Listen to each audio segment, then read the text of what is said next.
সুপ্রিয় মাছ চাষি ও মৎস্য খামারি ভাইরা, আসসালামু আলাইকুম। দেশ ও প্রবাস থেকে যে যেখান থেকে বসে আমার এই ভিডিওটি দেখছেন, আপনাদের সকলকে জানাই আন্তরিক শুভেচ্ছা। আপনারা যারা থাই পাঙ্গাস মাছ চাষ করতে চান, নতুন বছরের থাই পাঙ্গাস মাছের পোনা খুঁজছেন, তারা আমাদের হ্যাচারিতে উন্নত মানের থাই পাঙ্গাস মাছের পোনা পাবেন। আপনারা এখন দেখছেন নতুন বছরের থাই পাঙ্গাস মাছের পোনা।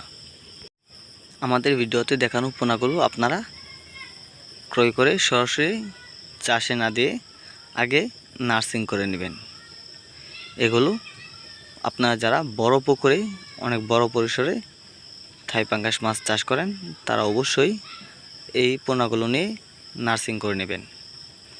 নার্সিং করে আপনারা এগুলো জাল দিয়ে খেয়ে দিয়ে অন্য পুকুরে নিয়ে যাবেন, তাহলে আপনারা অবশ্যই লাভবান হতে পারবেন। থাই পাঙ্গাস মাছ বাণিজ্যিক চাষের ক্ষেত্রে, একক চাষের ক্ষেত্রে প্রতি শতাংশে 100 থেকে 150 পিস পোনা চাষ করতে পারবেন। এবং আপনারা যদি মিশ্র চাষ করতে চান, তাহলে থাই পাঙ্গাস মাছের সাথে মিশ্র চাষের জন্য আপনারা দেশি শিং মাছ বেছে নিতে পারেন, কারণ থাই পাঙ্গাস মাছের সাথে দেশি শিং মাছ বড় হয়ে যাবে এবং আপনারা অধিক মুনাফা অর্জন করতে পারবেন। আপনারা যারা থাই পাঙ্গাস মাছ সহ যে কোনো মাছের পোনা দিতে চান, তারা আমাদের ভিডিওর স্ক্রিনে দেখানো নম্বরে যোগাযোগ